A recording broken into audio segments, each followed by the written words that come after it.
Hey everybody, it's Master Gallengeist here, bringing you my review of the anime Eden Zero Season 1 on Netflix. Now, the way Netflix does this, it's technically called Season 1, but it's the first 12 episodes. I do know there are more episodes, and I do look forward to watching them and reviewing them at some point.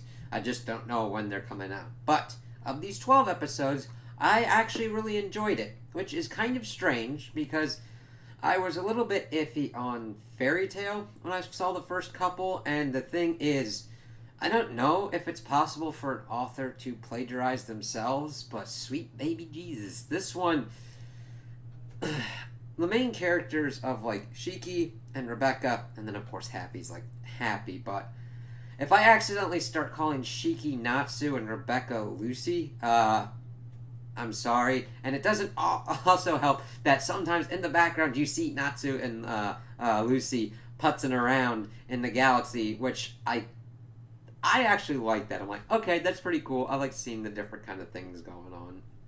And the thing is, instead of a more kind of traditional fantasy setting, it's I say it's more got a sci-fi skin on it because this is more science fantasy.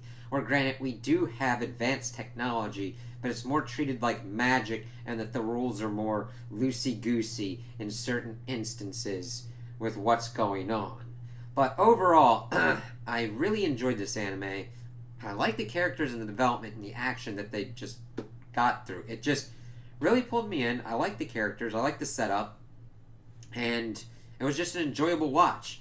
And of course, since you see me talk about like Ichi kind of like elements and fan service elements, it is better integrated in here, so I don't really have that much as a negative, except for the cases when like they use this woman's like ass as a framing shot.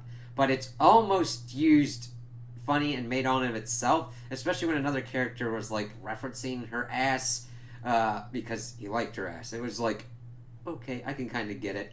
And of course, there is an aforementioned kind of like tentacle thing that happens out, but I find it more that it's being used to make fun of tentacle shit like that more than actually being like, hey, look, it's the tentacle thing. It's more like, ha, look, it's the tentacle thing. It's stupid, but it's funny, so let's roll with it.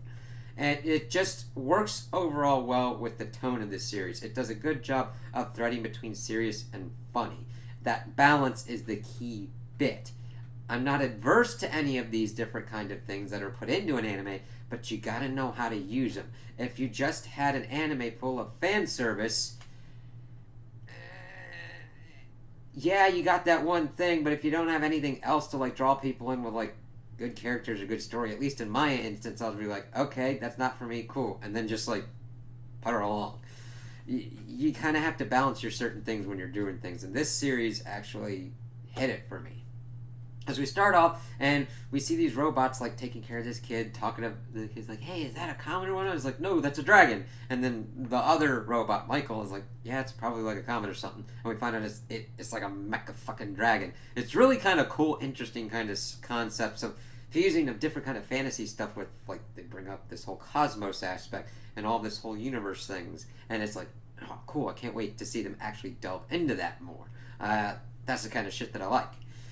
But we see this little kid with all these robots. It's like, oh, okay. Then we kind of fast forward, of course, into the future, about 10 years or so, and we see Rebecca and her cat Happy are B-cubers, which are like VTubers, vlogger kind of people. And it's really kind of funny because I really identify with like Rebecca trying to do her own thing, doing my own thing, which is a kind of like cool aspect to help me kind of connect with her character as they're just trying to make it in their adventuring guild by also doing their videos.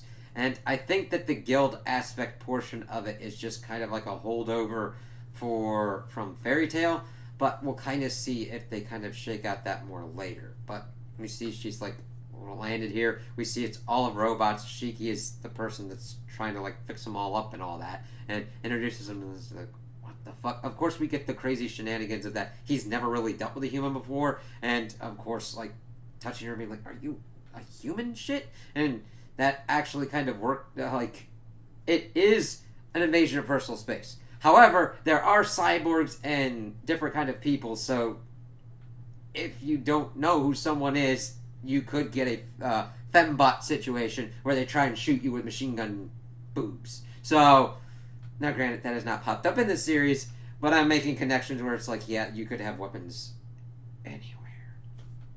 So, they kind of get through their kind of thing, and this is like an abandoned theme park, and Shiki takes care of all the different kind of people. And we see that somebody's like, hey, somebody came in here, and the robots are like, yes, kill all the humans, making it play off like a virus. And of course we see Shiki start using his powers, and that there's these Aether gears, which are some kind of energy thing. His is more gravity based, and his shit's pretty cool. I'm glad that it's not a complete copy where he can like do fire and shit like that.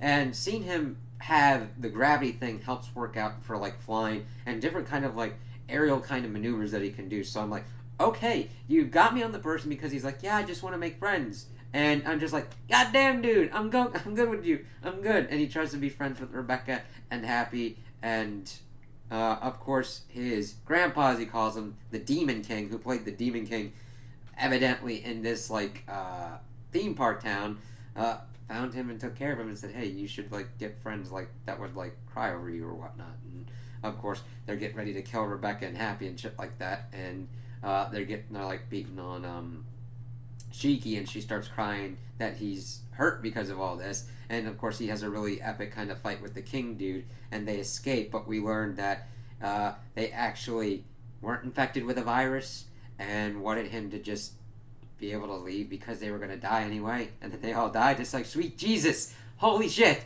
fuck, man, it's they hit you with some shit in here, and I'm like, wow, because you can see it's like, oh, alright, I didn't see that coming. I'm like, God damn, that was actually really effective. And even Shiki, on some level, kind of understood that because he's like, I'm going to do what I can and help you guys and, like, make it up for you guys. It's like, shit. And he's, like, looking in space and everything like that. It's like, oh, all right, cool. So they go to... now, that was Granbell. So that becomes important because that becomes his name. Shiki Granbell. He's, like, going through, learning about this entity of Mother, and the people keep trying to find her. And... it's a really big woman. And I don't mean just, like, fat or anything like that. I'm talking about, like, a giant galaxy-sized woman, potentially, because we see her, like, looking through and inspecting and seeing what Shiki's doing. And we get a little more information that, like, everybody wants to try and find her. The guild that Rebecca is a part of wants to find Mother, and if you find her, she grants you a wish, and if you mate her, you get reborn or whatnot. Of course, we learned that his grandpa was part of, like, this pirate guild that was adventuring off to find Mother, but found Shiki and decided to take back and raise him. It's like, huh, interesting. Plot thickening kind of shit. Well, he sees Mother's like, whoa, that's kind of cool. I've seen her before, whatnot, and everybody's laughing at him and all that, and he still keeps going around trying to make friends. Now, granted, is it naive and earnest? Yes. Do I still love that about him? Because if someone like him came up and be like, hey, I want you to be my friend, I'd probably be like, I respect your candor, and I would want to get to know you more and be like, sure, yeah, we could be friends. Even though everybody else is just like, whatever. Of course, we see that one of Rebecca's kind of other VTuber kind of people, Mobilia's being an asshole and be like, fuck your shit. I like make tons of more views and shit like that, like calling your videos shit. And it's just like, eh. And we see Shiki, of course, trying to defend his friend, like, fuck you, man. Granted, he does it more politely, but the intent is there. Then we get into a scenario where this dude just jacks Happy to be like, yeah, we'll sell this cat and shit. And then we get Rebecca's backstory of she was orphaned, she found Happy as a kid, and then they, like, adventured together before he got, like, ran over by a car, and we see her being like, God, why? Now, this is sad, and I feel, but we get to a point where she's, like, saying this stuff about God where it gets almost completely melodramatic and almost loses its edge. It doesn't quite cross that for me, but I can really be like, if people are like, this is kind of getting a little bit heavy-handed right here, and it definitely, it gets to that edge. They really needed to tweak that with, like, how the voice actress was kind of selling it, because it just went a little bit too much. I'm like, ooh, rein her back in. But it still kind of sucked, but then we see that he got into a robotic body, and he's like, I can't feel anything. And she's hugging him saying, it's just okay, I love you still, and everything. Is like, God damn it. So, they've got a lot of shit, and she's not fucking backing down, and the thing is that Happy can now turn into, like, guns that shoot ether bullets, which are non-lethal. And I am glad. Now, granted, I understand a certain criticism would be like, yeah, they make these weird ass non lethal kind of things that should rightfully kill somebody. And I get that, but I'm kind of glad that they go on the more non lethal route because that shows kind of better restraint and better kind of control of certain powers, even though Shiki goes a little bit nutso on certain shit. But, so they get that back. They get Happy back and all that, and they're like happy. They're seeing everything kind of like work out. Shiki learns about dogs, which are like ice cream people. Well, snowman people that are kind of weird and serve you kind of chicken in restaurants. It's like, what the fuck? I don't know if she's playing sarcastic and trying to like fuck with him or whatnot, but he's like, that's a dog? What the fuck? And his weakness is his bugs. And I don't mind that. You need an effective kind of weakness. He doesn't like them whatsoever. Well, they decide that they are going to try and find Mother, so they pretty much are going to try and get a better ship. So they go to this place, this Professor Weiss dude, and he's the one that like helped fix up Happy and everything. It's like, all right, they land on the planet, and the thing is, they start seeing some weird shit, and it's like, is this the professor? No, he's like really fucking young. He's like, what are you doing? And he's of course wrapped up in this like gang kind of thing going on, and stole this like suitcase from him. And we find out that Shiki and Rebecca are on the planet, but it's 50 years in the past. Now, time travel elements have to be handled very carefully. This is one of my criticisms of this, in that we've got this whole thing of that's introduced with this, that there's a chronophage going around, and that goes around each planet's times, and in this case, this planet had its time eaten of 50 years. And that they like deal with this whole situation. We find out that there's this little robot that the Seabeer gang is trying to use for reasons, but that is from our time period. And that her master, we learn later on, was the Demon King. It was created as like a new kind of part of his ship and whatnot, a next generation kind of android thing. So she can like use an EMP, and that's utilized in battle to stop like these night gears and also ether gears. And it helps Shiki defeat them and like get them out of their situation, even though the cops are chasing them. They get out. The elder Professor Weiss explains to them that it eats the planet's time, but the thing is, you could still come in. It's still present time, so there's no paradox with his younger self going around pretty much being a fucking asshound and just wanting to do whatever he wants. Which isn't that much different from his older self. I mean, his older self helps people, but he's sitting next to an actual bunny girl. Which, by the way, I do like that they play around and we have some like different kind of like alien creatures. Now, granted, it's not big at the moment, but they at least seed some things going. And it's like, yeah, okay, bunny girl, do it. But he's trying to explain that there's no paradox, and I'm like, you could have just went the kind of like young clone route and not had to deal with this whole kind of thing. Granted, I kind of like this weird, strange intergalactic force because they're in the soccer cosmos and there's other kind of cosmoses around, but they have to get out of here and explore the universe at large to find Mother, and that there's this thing going around that can eat planets' times. Interesting concept. We'll have to see what kind of weird shit can actually go on with it. I don't completely like the explanation, but I kind of understand it. It's like, don't worry about it. This is just to get this dude into this point, so that way you got him in the group and everything. It's kind of plot demandsy, but there's heavier plot demandsy things that happen, specifically at the end. So it's like, okay, let's go with that. So they're trying to figure out what to do. And while this is going on, this pirate lady who looks a lot like Urza, but is named Elsie Crimson in this, starts trying to figure out what's going on with Shiki. So they pretty much get into like a kerfuffle. Weiss is like, well, one of the conditions of them escaping the planet was that Weiss now has the blue ship that Rebecca's had. They pretty much get captured by pirates, and Shiki's like, hey, how about we just steal your ship? That was our whole objective anyway, to get a better ship. So, yeah. And they go through, this is where the whole tentacle thing is, because the ship's infested with parasites. He fights what we think is Elsie, but it's a strong kind of parasite. It kind of gauges Shiki's strength, and he's able to defeat it by understanding and getting more in tune with himself and what he had learned from his grandfather. And Elsie's like, yeah, okay, here's your ship. And it's like, hey, I'm friends with the Demon King. And then we learned that she's got a giant fucking fleet, and that this was the Demon King's ship. And that there's another kind of like interplanetary government one led by this dude named Justice, and is going after Elsie. It's like, alright, cool, you're alright. Let's see, Weiss also had some kind of adventures on Blue Garden to be like, what the fuck's going on here? But that's more as we get back into it, as they're trying to get towards the end of the series. Well, the end of this core of the season that Netflix is giving us. Moving on. They got that kind of worked out. They pretty much go to Blue Garden to kind of get their own kind of barons going. The thing is, the Lobelia chick pretty much gets set upon by this like wind ninja dude. Shiki has a pretty cool fight with him, but he is able to get away because Shiki's not that versed with his kind of attacks and moveset.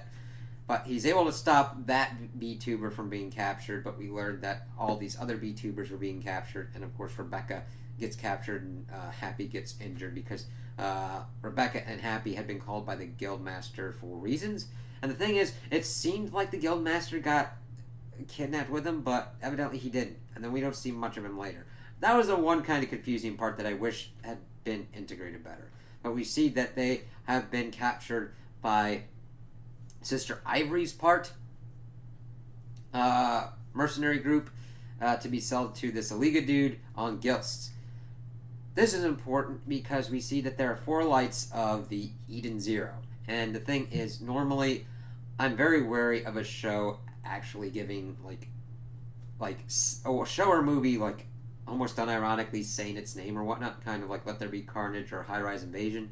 This one was interesting because Eden Zero is the ship, and it just is explained in a nice way that is not overly hammy, overly dramatic, or just kind of stupid.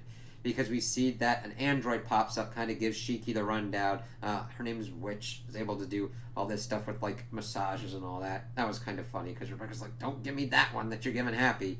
And that evidently in their hot tub pool, it's able to kind of like help her get ether gear, and it did just a kind of blast through the kind of ship which has like an auto repair function, which is fucking cool. Alright?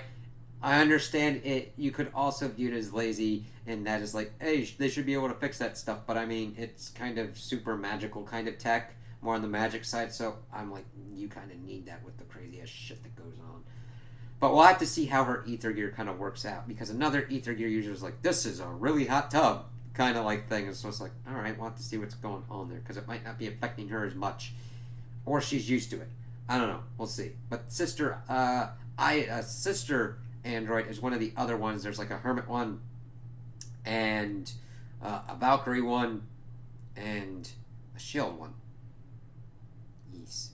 Let's see, which is like the kind of control system.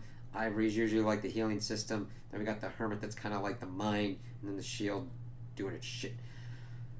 So they set off to kind of find them. It's like, oh, the Sister Ivory, that kind of lines up with that, which is kind of weird that she would be doing this. But we see all these VTubers, and the Aliga dude wants them to be naked furniture for him, which is a simplistic kind of motivation, but enough for me to be like, you are kidnapping people and buying people to make them into fucking furniture, you asshole, fuck off. So if your objective was to make me really fucking hate this person and this mercenary group, you fucking got it.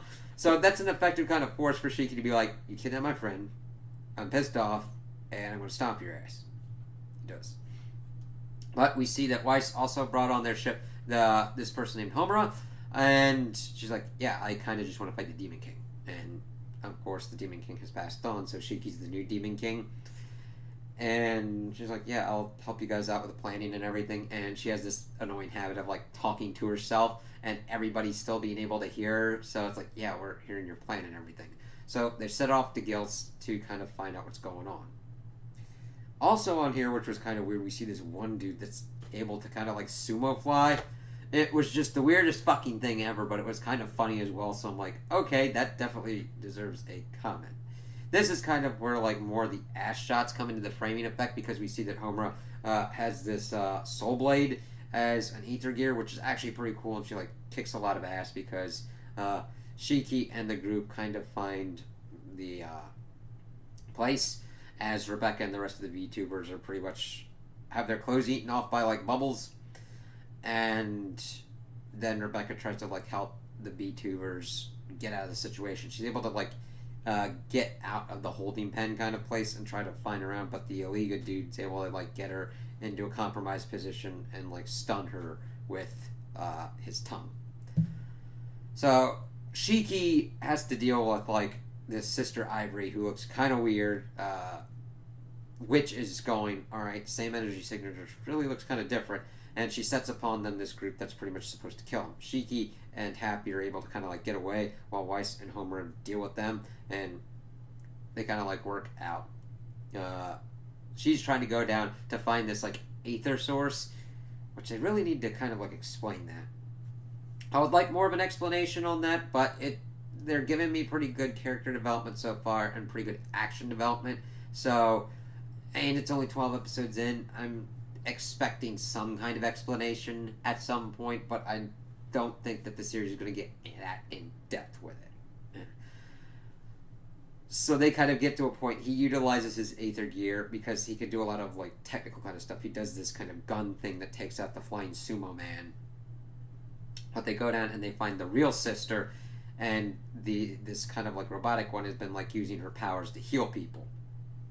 Well, Shiki's able to get in, save Rebecca, kind of have his little fight with the Robo sister and the ninja and the asshole dude, and is able to utilize this kind of shooting technique with his gravity ether that he had learned from Rebecca as she taught him how to play video games, which is actually really kind of cool because it works out to show kind of like how Rebecca got more comfortable probably shooting guns like Happy, and to help Shiki have a better kind of visual representation to understand aiming, that kind of stuff. So that was kind of a cool thing to like see through that. Like I didn't mind that kind of like little flashback bit to show that thing going off. So I'm like, good deal, man.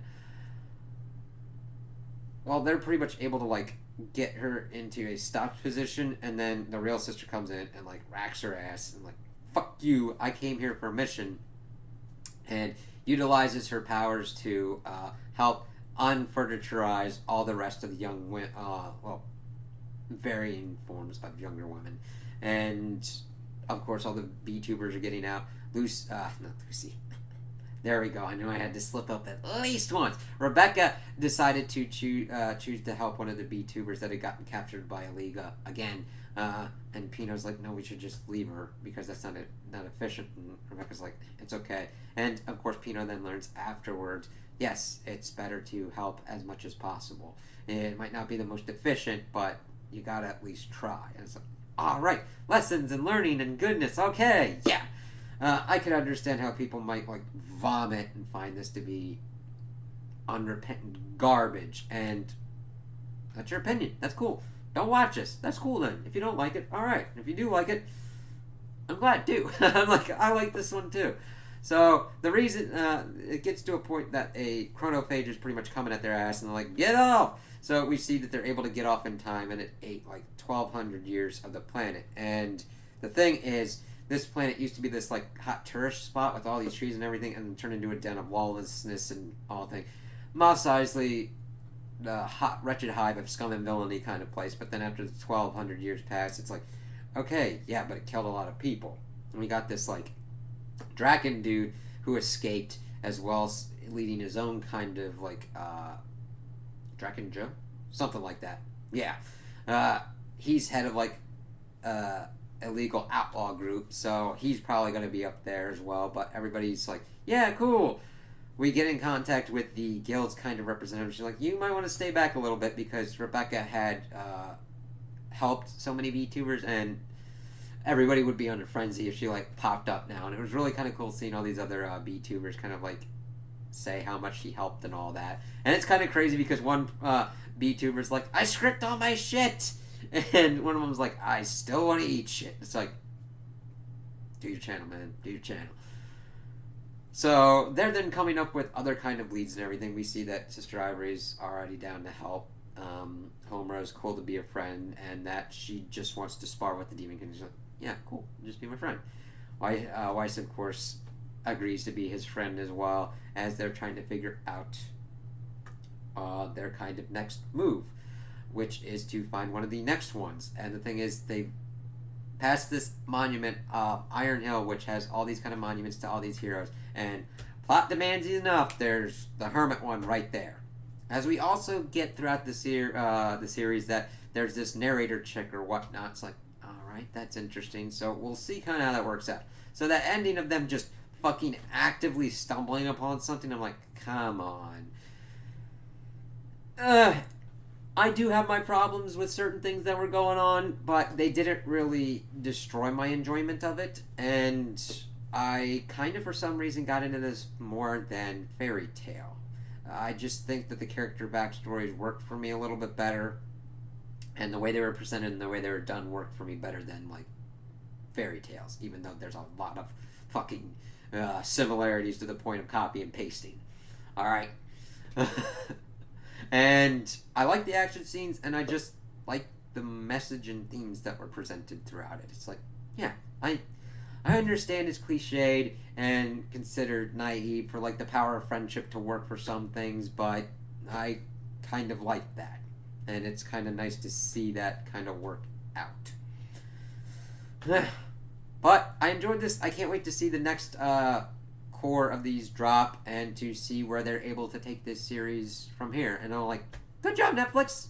The dubs work very well. I didn't notice any kind of like lip sync moments that were like egregious. I didn't notice any kind of voices that didn't work with certain characters, except for like direction on how the kid was like lamenting Happy pretty much being killed. I'm just like, you're veering into over dramatic, melodramatic territory. Watch it, watch it, watch it. But yeah, I would definitely let me see. Not much blood. I would recommend this to most families. Well, most families, not little kids, because of like the Ichi fan service and everything like that. But the action is not overly bloody. There's not a lot of crazy shit going on, except for like cyborg people being able to shoot off arms. But we haven't seen people lose limbs or shit like that. The creepiest thing were the kind of parasites in the Eden Zero ship that they had to clear out. So most people, I think, would be pretty safe with this. And if you need something in the background and you're not really, really interested in it, this would definitely work for you. But I like this, and I can't wait to see more. So those are my opinions on the anime. Tell me what you guys think in the comments below. If you liked it, if you didn't like it, if you agree with me, if you disagree with me. Also like and subscribe, and I hope you have a good day.